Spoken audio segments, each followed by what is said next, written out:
السلام علیکم ویورز، آپ کے سامنے پیش ہے بے مول محبت کے ایپیسوڈ 5۔ امید ہے آپ خیریت سے ہوں گے۔ گاڑی میں خاموشی کا راج تھا۔ کیا ہوا؟ رابعہ نے بات کا آغاز کیا۔ نیرم بولی، کچھ نہیں۔ تو اتنا چپ کیوں ہو؟ اچھا چھوڑو ان باتوں کو، آئس کریم کھانے چلتے ہیں، رابعہ بولی۔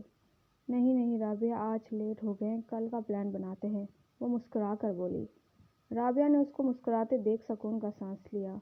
وہ تو پریشان ہو گئی تھی اسے چپ دیکھ۔ اوکے، کل میں آؤں گی تمہارے گھر نیرم مسکراہٹ کے ساتھ بولی۔ اگر وہ اداس ہوئی، اسے پتا تھا رابعہ اسے پوچھ کر معلوم ضرور کر لے گی۔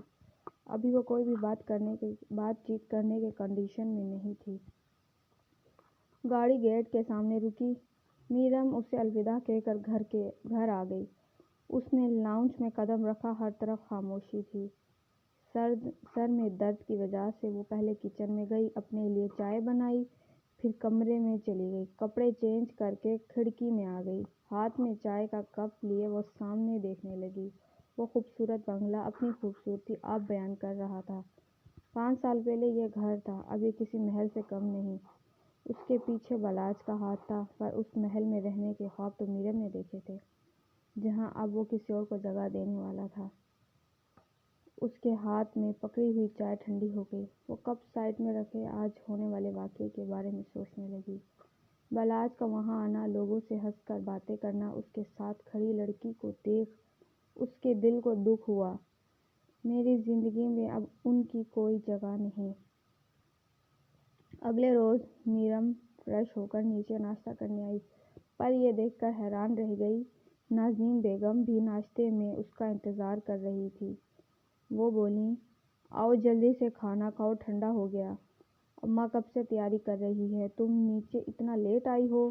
وہ تو کچھ بول ہی نہ پائیں، اس کی آنکھوں میں پانی بھرنے لگا۔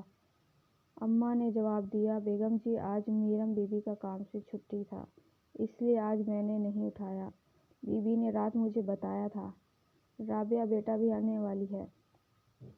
جی اماں، آپ اس کے لیے پاستا بنا دیں۔ ٹھیک ہے بیٹا۔ وہ کچن میں چلی گئی۔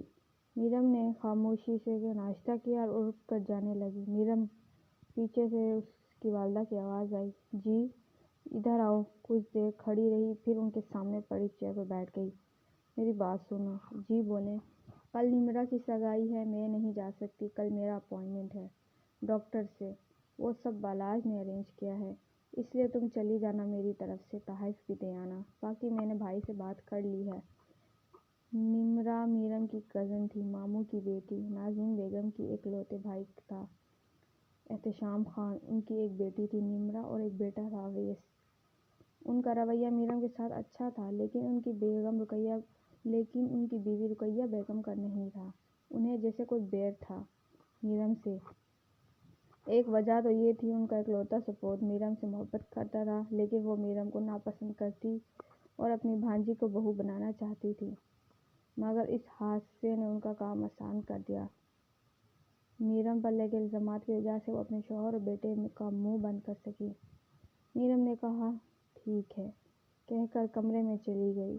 اسے پتا تھا وہاں جانے کا مطلب اپنی بے عزتی کروانا، مگر اس کی والدہ نے اتنے عرصے بعد کوئی کام بولا ہے، وہ انکار نہیں کر سکتی۔ اتنی دیر میں رابعہ آ گئی۔ کیسی ہو میری جان؟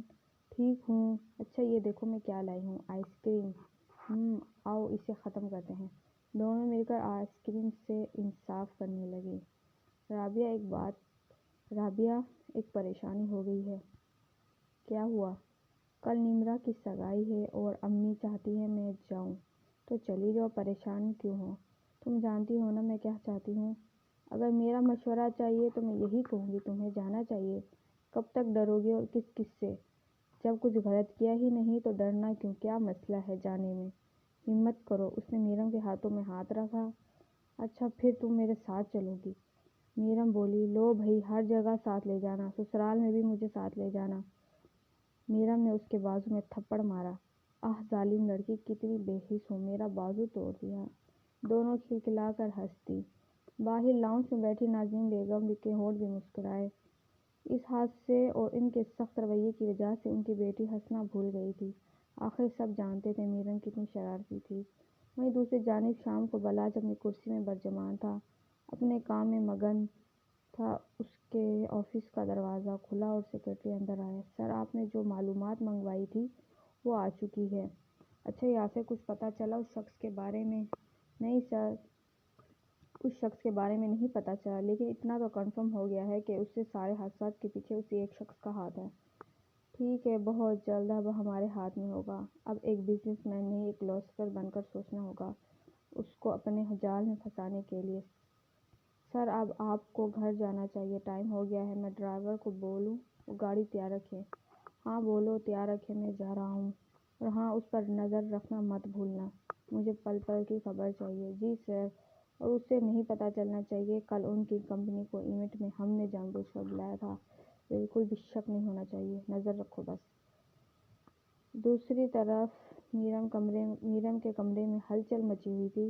राबिया बोली, मीरम यार, ये पर्पल वाला कलर बहुत अच्छा है। ब्लू तो तुम पहन चुकी हो, पर्पल वाला सूट पहनो, बहुत प्यारी लगोगी। ये बहुत अच्छा है और डिसेंट सा है। देखो, लग तो अच्छा रहा है, मीरम बोली। और तुम क्या पहन रही हो? यार, मैं तो घर जाकर डिसाइड करूँगी। अब जा रही हूँ, तुम्हारे साथ कुछ अच्छा ही पहनूंगी और पापा से भी परमिशन चाहिए। अच्छा ठीक है मीरम, फिर हम कल मिलते हैं। ठीक है, रुको, खाना तो खाती जाओ। अरे नहीं नहीं, घर में मम्मा ने भी बनाया है, यहाँ पे ऑलरेडी बहुत कुछ खा चुकी हूँ। थैंक्स, चलो ठीक है, अल्लाह हाफिज़। मीरम के गले लगकर अल्लाह हाफिज़ कह के घर से निकल गई। अगले रोज़ मीरम अच्छे से तैयार हुई, वही पर्पल सूट पहना, अपने पाँव में हील पहनी, बाल खुले छोड़ दी। और आज उसने मेकअप भी किया था क्योंकि आज वो किसी भी तरह से एहसास कमतरी का शिकार नहीं होने वाली थी, ना किसी की बातों का असर लेने वाली थी। और ये सब सिर्फ राबिया के हौसले हिम्मत की वजह से हो पाया। उसने मेकअप किया, गले में नेकलेस पहना, हाथों में ब्रेसलेट पहना, बाल खुले छोड़े और कुछ बालों को आगे से कर्ल किया। बिलाशुबा वो आज भी बहुत खूबसूरत लग रही थी। उसने अपना मोबाइल उठाया, राबिया को कॉल की। राबिया, कितनी देर है? हाँ बस आने वाली हूँ जनाब। उसने मीरम को पिक किया, वो दोनों अपनी मंजिल की तरफ रवाना हो गए। रास्ते में दोनों ने खूब बातें की और एक बहुत बड़े हॉल के आगे गाड़ी रुकी। लगता है तुम्हारे मामू बहुत अमीर हैं, देखो इतना शानदार डेकोरेट किया है। मीरम ने एक नज़र देखा और नज़रें फेर लीं। अपने अंदर हिम्मत जमा करके दरवाज़ा खोला और अंदर जाने लगी। अंदर जाने से पहले ही दरवाजे में उनको मामू जान मिले। मीरम ने मामू को सलाम किया। मामू ने उसके सर पे हाथ रखा, क्योंकि उनकी बहन की कॉल आ चुकी थी, वो नहीं आ सकी डॉक्टर की वजह से। बेटा कैसी हो? ये तुम्हारा अपना ही है सब, अंदर जाओ, जाके निम्रा से मिल लो। बहुत कंफ्यूज हो रही है अपने कमरे में बैठी हुई। अपनी मामी की बातों को दिल में मत भगाना मेरा प्यारा बच्चा, जाओ अंदर। वो अंदर की जानिब बढ़ गए और हॉल के साथ बने रूम में चली गई। निम्रा तैयार हो रही थी। मीरम ने सलाम किया। उसने मीरम को देखते ही उसे गले लगा लिया। आप आ गई, ये देखिए इतनी प्यारी लग रही हूँ। उसने सिल्वर कलर में फुल मैक्सी पहनी हुई थी, जिसमें एम्ब्रॉयडर्ड डिज़ाइन बने हुए थे और बहुत नफीस सा सेट पहना हुआ था। मुझे लगा आप नहीं आएंगी। कैसे ना आती, मेरी प्यारी सी कज़न की एंगेजमेंट थी और मैं ना आती वो हो ही नहीं सकता। अच्छा निम्रा, इससे मिलो, मेरे दोस्त हैं, तुम्हें पता ही है। अरे हाँ राबिया आपी। वो राबिया से मिली। इतने में निम्रा की वालदा रुकैया बेगम कमरे में दाखिल हो गई। मीरम को देखते ही उनका हलक कड़वा हो गया। वो उसे इग्नोर करते ही पास आई। तैयार हो जाओ, बाहर आ गए हैं मेहमान। जी बस मैं आती हूँ, आप चलें। मीरम आपी के साथ आ रही हूँ। ज़रूरत नहीं है, मैं तुम्हें खुद ले जाऊँगी। अम्मी पर कुछ नहीं, मैं तुम्हें खुद ले जाऊँगी। ठीक कह रही है मामी, मीरम बोली। चलें। वो अपनी बेटी को लेकर चली गई। पीछे से राबिया उसके कान में बोली, तुम्हारी मामी कुछ ज़्यादा ही खड़ूस नहीं है? हाँ बस ऐसे ही है। वो दोनों भी बाहर आ गए। बाहर मेहमानों में आके कुछ देर बाद सगाई की रस्म हुई। लड़का लड़की ने एक दूसरे को रिंग पहनाई और एक पिक्चर क्लिक्स होने लग गई। हर तरफ खाना खुशबू फैल गई। मेहमानों के लिए अच्छा तमाम किया गया था। वो ज़रा सा साइड में हुई तो मामी उसके पास आ गई। तुम ज़रा मेरी बेटी से दूर रहना, अपनी नहुसत उस पर मत डालना करके वो बातें सुनाकर चली गई। मीरम को वहाँ ठहरना मुश्किल लग रहा था। उसकी आंखों में पानी भरने लगा। बहुत मुश्किल और हिम्मत से वो यहाँ आई थी اور جس بات کا ڈر تھا وہی ہو رہا تھا۔ لوگ اس کے بارے میں باتیں بنا رہے تھے۔ خاموش رہی اور اب یہاں زیادہ دیر رک نہیں سکتی تھی۔ رابعہ کے پاس آئی۔ رابعہ ہمیں چلنا چاہیے۔ اتنے میں 3 گاڑیاں دروا ہوئیں، دروازے میں رکیں جہاں لوگ بھی جمع ہو رہے تھے۔ دیکھتے رش سے نکلتا ہوا بلاج ہال میں قدم رکھا۔